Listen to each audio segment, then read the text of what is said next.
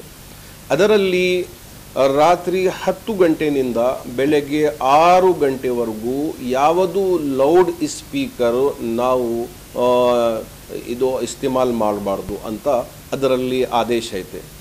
ಇನ್ನೊಂದು ಆದೇಶ ಏನೈತೆ ಅಂದರೆ, ನಾವು ಡೇ ಟೈಮ್ನಲ್ಲಿನೂ ಸ್ಪೀಕರ್ ನಾವು ಯೂಸ್ ಮಾಡ್ತೀವಿ ಅಂದರೆ ಅದಕ್ಕೆ ನಾವು ಪರ್ಮಿಷನ್ ತಗೊಬೇಕು. ಎಲ್ಲಿಂದ ತಗೊಬೇಕು ಅದು ಇಲ್ಲಿನ ಡೀಟೇಲ್ಸ್ ಬಂದಿಲ್ಲ. ಅದಕ್ಕಾಗಿ ನಮ್ಮ ಎಲ್ಲ ಮಸೀದ್ ಕಮಿಟಿಯವರು ಮತ್ತು ಬೇರೆ ಬೇರೆ ಇದರಲ್ಲಿ ಸ್ವಲ್ಪ ಇದು ಐತೆ. ಅದಕ್ಕಾಗಿ ನಾವು ಎಲ್ಲ ಮುಸ್ಲಿಂ ಸಂಘಟನೆ ಮತ್ತು ಮುಸ್ಲಿಂ ಹಜರಾತ್ ಉಲಮಾ ಅವರು, ಅಮೀರ್ ಶರೀಯತ್ ದಾಮತ್ ಬರ್ಕಾತುಹುಂ ಮತ್ತು ನಮ್ಮ ಕರ್ನಾಟಕ ರಾಜ್ಯದ MLA ಮತ್ತು MLC MP ಎಲ್ಲ ಒಗ್ಗಟ್ಟಾಗಿ ಸೇರಿಸ್ಬಿಟ್ಟು ಒಂದು ತೀರ್ಮಾನ ತಗೊಳ್ತಾ ಇದ್ದೀವಿ. ಏನು ಮಾಡಬೇಕು ಇದರ ಬಗ್ಗೆ, ಯಾವ ಥರ ನಮ್ಮ ಮಸ್ಜಿದ್ ಕಮಿಟಿ ಅವರಿಗೆ ಹೆಲ್ಪ್ ಮಾಡಬೇಕು, ನಮ್ಮ ರಾಜ್ಯದ ಮುಸ್ಲಿಂ ಬಾಂಧವಗಳಿಗೆ ಯಾವ ಥರ ಮಾಡಬೇಕು. ಒಂದು ಕ್ಲಿಯರ್ ಆಗಿ ನಾನು ಹೇಳ್ತಾ ಇದ್ದೀನಿ, ಈ circular only not for azaan, not for Muslim. ಇದು ಎಲ್ಲರಿಗೆ, ಎಲ್ಲ ಜಾತಿಯವರಿಗೆ ಅವರು ಭಜನ್ ಮಾಡಬೇಕು ಅಂದರೆ ರಾತ್ರಿ 10 ಗಂಟೆನಿಂದ 6 ಗಂಟೆವರೆಗೂ ಲೌಡ್ ಸ್ಪೀಕರ್ ಯೂಸ್ ಮಾಡಬಾರ್ದು. ನಾವು ಅಜಾನ್ ಮಾಡೋದಕ್ಕೆ ಅವಕಾಶ ಇಲ್ಲ ಅಂತ ಇವಾಗ ಸರ್ಕ್ಯುಲರ್ನಲ್ಲಿ ಕ್ಲಿಯರ್ ಆಗಿ ಹೇಳಿದ್ದಾರೆ. ಬಟ್ ನಾವು ಎಲ್ಲರೂ ಒಗ್ಗಟ್ಟಾಗಿ ಸೇರಿಸ್ಬಿಟ್ಟು ಒಂದು ಚರ್ಚೆ ಮಾಡ್ತಾ ಇದ್ದೀವಿ. ಏನು ತೀರ್ಮಾನ ಆಗುತ್ತೆ ಅದರಲ್ಲಿ ನಾವು ಏನು ಮಾಡಬಹುದು, ಏನು ಮಾಡೋದಕ್ಕೆ ನಮಗೆ ಅವಕಾಶ ಐತೆ, ಏನು ಮಾಡೋದಕ್ಕೆ ಅವಕಾಶ ಇಲ್ಲ, ಇದು ಎಲ್ಲ ನಾವು ಡೀಟೇಲ್ಸ್ ಒಂದು 2 to 3 ಡೇಸ್ನಲ್ಲಿ ತಮ್ಮ ಹತ್ರ ಅದು ನಾವು ಹೇಳ್ತೀವಿ. ಅದರ ಮೇಲೆ ಎಲ್ಲರೂ ನಡಿಬೇಕು ಅಂತ ನಾನು ಒಂದು ಅಪೀಲ್ ಮಾಡ್ತಾ ಇದ್ದೀನಿ. ಬಟ್ ನಾವು ಇದರಲ್ಲಿ ಬಂದ್ಬಿಟ್ಟು ಕೋಪ ಮಾಡೋದು ಇಲ್ಲ ಅಂದರೆ ದಾರಿನಲ್ಲಿ ಬಂದ್ಬಿಟ್ಟು ಇದು ಬೇರೆ ಬೇರೆ ತರೀಕೆನಿಂದ ನಾವು ಅಪೋಸ್ ಮಾಡೋದು, ಇದು ಎಲ್ಲ ಮಾಡೋದಕ್ಕೆ ಹೋಗಬಾರ್ದು. ನಮ್ಮ ಉಲಮಾಗಳು ಮತ್ತು ನಮ್ಮ ದೊಡ್ಡ ದೊಡ್ಡ ಸಂಘಟನೆಯವರು ಎಲ್ಲ ಸೇರಿಸ್ಬಿಟ್ಟು ಇದರಲ್ಲಿ ಚರ್ಚೆ ಮಾಡ್ತಾ ಇದ್ದಾರೆ. ಏನಾಗುತ್ತೆ ಅಂತ ತಮ್ಮ ಹತ್ರ ನಾವು ತಿಳಿಸ್ತೀವಿ.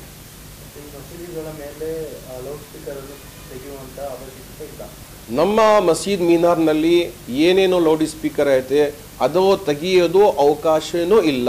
ನಾವು ಅದಕ್ಕೆ ಎಲ್ಲ ಡೀಟೇಲ್ಸ್ ಆಗಿ ಯಾವ ಥರ ಮಾಡಬೇಕು ಅಂತ 2 to 3 ಡೇಸ್ನಲ್ಲಿ ನಾವು ಹೇಳ್ತೀವಿ.